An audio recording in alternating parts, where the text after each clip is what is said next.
और लोग दिल्ली में बैठे हमारे खिलाफ संवैधानिक रूप से अधिकार छीन भी रहे हैं, कोर्ट के माध्यम से भी अधिकार छीन रहे हैं और दलाल लोग हमारी जमीनें बेच रहे हैं। इन दलालों के खिलाफ अब हमको सबको एकजुट होकर लड़ने का समय आ गया है।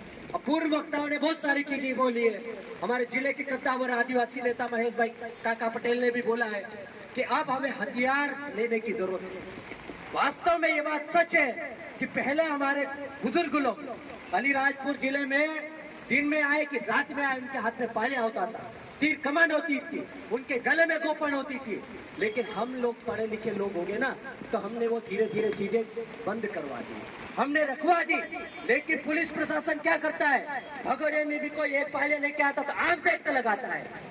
इनको अभी आईपीसी सीआरपीसी को अच्छे से पढ़ना चाहिए, इनको 5वीं अनुसूची का पता होना चाहिए, इनको पैसा एक्ट पता होना चाहिए और आदिवासियों की रूढ़ी प्रथा का पता होना चाहिए। इनको पता नहीं है अभी भी। इनको ये पटेल को कब याद करते हैं, जब इनसे झगड़ा नहीं समझता है, तब गांव के पटेल को बुलवाते हैं, पटेल ने सरपंच तो आओ झगड़ बांध दो। लेकिन जब वो पटेल पहले झगड़ा तोड़ने की बात करता है, नहीं नहीं नहीं इस पे कायमी होगी बोलते हैं। ये लोग मजाक बना के रखे आदिवासी क्षेत्रों का, मर्जी आए उस पर रासू का ठोक देते हैं, मर्जी आए उसको जिला बदल कर देते हैं। अबे तुम्हारे बाप का राज है क्या? ये आदिवासी क्षेत्र है, ये आदिवासियों का क्षेत्र है। यहाँ पर छीटू किरार जैसा योद्धा आदिवासी पैदा हुआ था, उसकी सरजमी है ये। यहाँ पर पृथ्वीलाल भूरा जैसे बर्जर के क्रांतिकारी भी पैदा हुए। यहाँ पर आलिया भील जैसा आदिवासी लड़ाकू भील भी था और ये आज भी उसका डीएनए खड़ा है। ये बारिश में भीग भी सकता है। तीर कमान से तोपों का सामना करने वाली कौम भविष्य में जरूरत पड़ी तो तीर कमान वापस उठा लेगी, लेकिन उसके लिए मजबूर मत करो।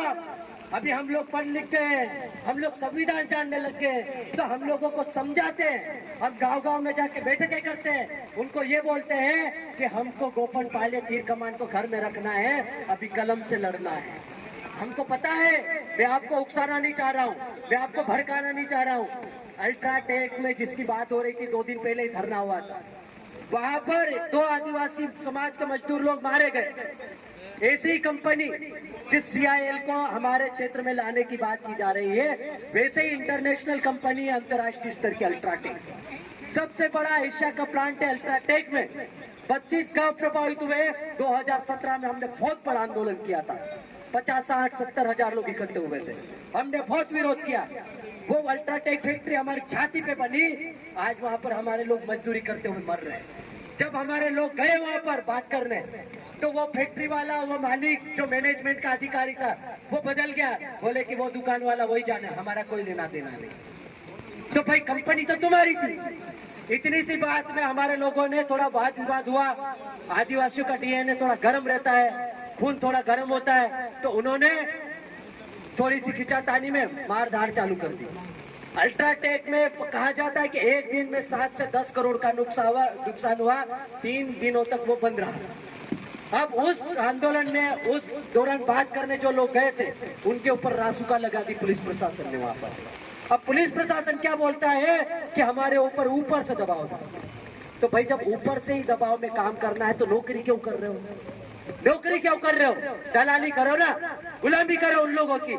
जाओ उनके कपड़े धो, उनकी गाड़ियां चलाओ, उनके गटर साफ करो, ये करना चाहिए आपको। यदि आप इस जमीन से जुड़े लोगों के टैक्स के पैसे से नौकरी कर रहे हो तो आपका अधिकार है, आप उस अधिकार क्षेत्र में काम करें, आप निष्पक्ष रूप से काम करें। आपके लिए बनिया ब्राह्मण भी उतना ही बराबर है जितना आदिवासी है। यहाँ पर मैं देखता हूँ, एक भी बनिया ब्राह्मण या किसी राजपूत व्यक्ति के ऊपर रासुका नहीं लगी, किसी को जिला बदल नहीं किया। लेकिन जब आदिवासी सामाजिक कार्यकर्ता की बात आती है, हमारे भाई मुकेश रावत जैसे व्यक्ति को जिला बदल कर दिया, तो ये कब तक चलेगा? इनके लिए सामाजिक कार्यकर्ता गुंडे और कांडू नेता जो रहते हैं वो भगवान इनके लिए। तो ऐसे लोगों से हमको सोच समझ के डील करने की जरूरत है, बात करने की जरूरत है और आगे संवैधानिक लड़ाई लड़ने की जरूरत है। यहाँ से हम लोग जब भी रैली के माध्यम से जाएंगे कलेक्ट्रेट तक, तो अनुशासित होके जाएंगे, कोई किसी को गलत नहीं बोलेगा, कोई किसी के खिलाफ व्यक्तिगत जाति विशेष के खिलाफ पार्टी विशेष के खिलाफ नारे नहीं लगाएगा। हमारी लड़ाई संवैधानिक है, ये जल जंगल जमीन को बचाने की लड़ाई है। हमको किसी पार्टी से लेना देना नहीं, लेकिन जिम्मेदार इस जिले में हमारी दो भाभियां हैं, एक को दिल्ली भेजा है तो एक को भोपाल भेज रखा है, और एक कैबिनेट मंत्री भी है इस जिले में, पहली बार अलीराजपुर से मौका मिला है, तो हम उनके नाम पर ज्ञापन बना के लाए हैं। आप सबको तय करना है, ये ज्ञापन उनके पास जाएगा, वो अपने स्तर पर प्रयास करें और 9 अगस्त के पहले ये जो लाइसेंस है उसको निरस्त करवाने का कार्रवाई करे प्रशासन के माध्यम से। और नहीं होता है तो 9 अगस्त, यदि 9 अगस्त तक ये लाइसेंस निरस्त नहीं होता है, यह प्रक्रिया नहीं होती है, तो 9 अगस्त हम कलेक्ट्रेट में मनाएंगे।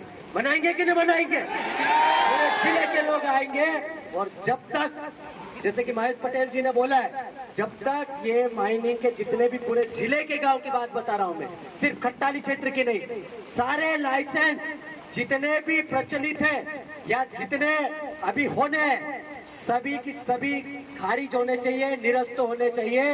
यदि नहीं हुए तो ये 5वीं अनुसूची क्षेत्र अलीराजपुर है, और 5वीं अनुसूची बताते अलीराजपुर को पता है कैसे करना है। फिर हम लोग पूरे जिले की बाउंड्री को सील कर देंगे, हर जगह ट्रैक्टर बैलगाड़ी खड़ी कर देंगे, इधर ढोलिया साइड, उधर उदयगढ़ साइड, इधर बोरी साइड, इधर सोरवा साइड, ऐसे सारी की सारी बाउंड्री सील कर देंगे। कब तक? जब तक हमारे क्षेत्र की जमीनें को लाइसेंस जिन जिन को दिए वो निरस्त करके हमको आजाद नहीं किया जाता। तो ये आजादी की ऐसी लड़ाई है जो जल जंगल जमीन को बचाने की है।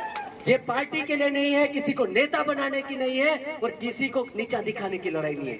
इसीलिए हमारे बीच में आज पहली बार इस आंदोलन में, इस जमीन को बचाने के लिए इस जिले के बनिया वर्ग, व्यापारी वर्ग सहित कई लोग मौजूद हुए हैं। तो खट्टाली और जोबट से जो व्यापारी वर्ग के लोग हैं वो भी आ जाए, 2 मिनट के लिए अपनी बात रखेंगे, हमको अच्छा लगेगा। उनके लिए भी एक बार जोरदार तालियां बजाओ।